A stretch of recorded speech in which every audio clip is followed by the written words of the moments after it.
How to set up a charity stream on Twitch. I'm going to show you how you can easily set up a charity stream on Twitch. Start by logging in to your Twitch account.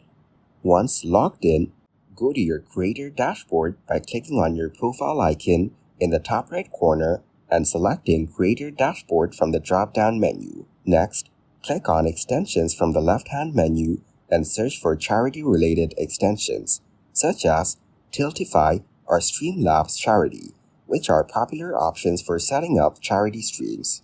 Install the extension of your choice and follow the on-screen instructions to connect it to your Twitch account. Once the extension is set up, go back to your dashboard and click on Stream Manager.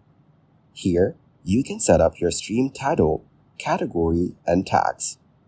Make sure to mention that your stream is for charity in the title and tags so that viewers know it's a special event.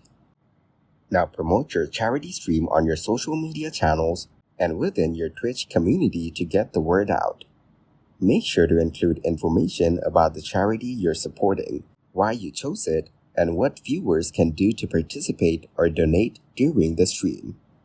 Finally, when you're ready, start your stream as you normally would and engage with your viewers by encouraging donations and explaining how their contributions will make a difference.